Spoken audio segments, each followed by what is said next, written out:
최근 이슈가 되고 있는 게 뭐냐면 미국의 전력 위기, 우리가 변압기라든지 이런 거를 LS 전선, LS 마린 솔루션, 에코 에너지 등이 계속 급등하고 있는데 상당히 좀 고무적이고요. LS 그룹주들이 시총이 계속 증가하고 있고 또 이번에 LS 네트워크스가 6월부터 LS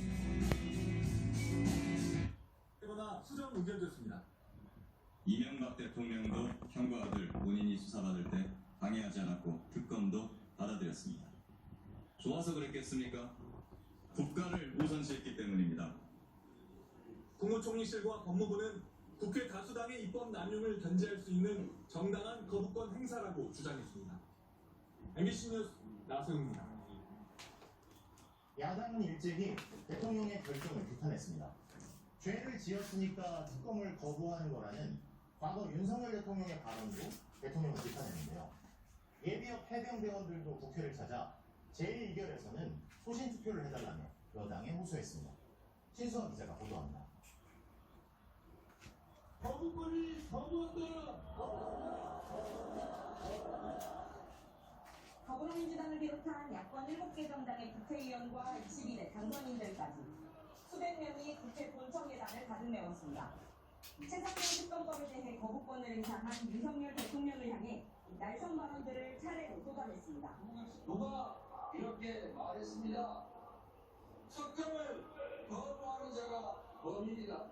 윤석열 대통령은 범인이라는 것을 스스로 자백한 것 맞습니까?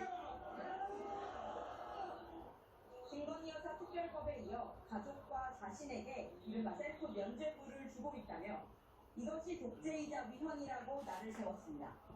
자신과 참모들이 수사 대상이 될 것을 우려한 것입니까? 그렇다면 더더욱 반대하면 안 됩니다. 국회를 찾아온 해병대 예비역들은 국민의힘 의원들을 향해 정말로 보수의 가치를 지킬 거라면 재의결 때 소신투표를 해달라고 압박했습니다. 윤석열이 윤석열 한 것입니다. 윤석열 대통령에게 할 말도 규탄할 것도 없습니다. 야권은 대통령실의 거부권 행사 논리도 반박했습니다. 대한변협이 최초 특검 후보 4명을 추천하게 돼 있는데도 대통령실이 마치 야당이 특검을 사실상 결정하는 것처럼 왜곡했다는 겁니다. 또 역대 모든 특검이 이미 수사가 진행 중일 때 도입됐다고도 반박했습니다. 야권은 이번 주말 대규모 장외 집회를 열고 거부권 반발 여론을 고조시킨 뒤 다음 주 21대 마지막 본회의를 열고 특검법을 재의결하겠다고 다짐했습니다.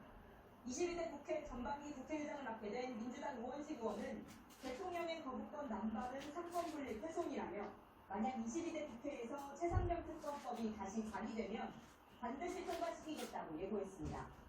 MBC 뉴스 신서입니다. 대통령의 거부권 행사에 대해 여당은 정당한 권리 행사라는 입장입니다만 속내는 복잡해 보입니다. 최상병 특검법에 대한 찬성 여론이 워낙 높기 때문인데요.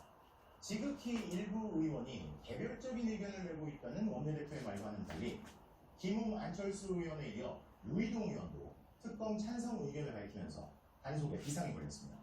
오재민 기자입니다. 국민의힘이 연이틀 윤석열 대통령을 엄호하고 나섰습니다. 최상병 특검은 여야가 합의하지 않은 특검이라면서 대통령이 거부권을 행사하는 게 정당하다는 주장입니다. 대북송금 특검법, 대통령 특검비 특검법 등 여야 합의 없는 특검은 역대 어느 정부에서도 거부당했습니다. 대통령이 거부권을 행사하면서 다시 공이 국회로 넘어오게 된 상황. 국민의힘 원내지도부는 오늘 28일로 예정된 본회의에서 재표결이 이뤄질 경우 이탈표가 생기지 않게 단속한다는 방침입니다. 윤석 대표님 그리고 제가 선두에 서서 의원들을 개별적으로 다 접촉을 하고 있습니다. 하지만 곳곳에서 이상 기류가 감지되고 있습니다. 앞선 본회의에서 유일하게 찬성표를 던진 김웅 의원에 이어 지난 표결 때 퇴장했던 안철수 의원도 재표결 시 찬성을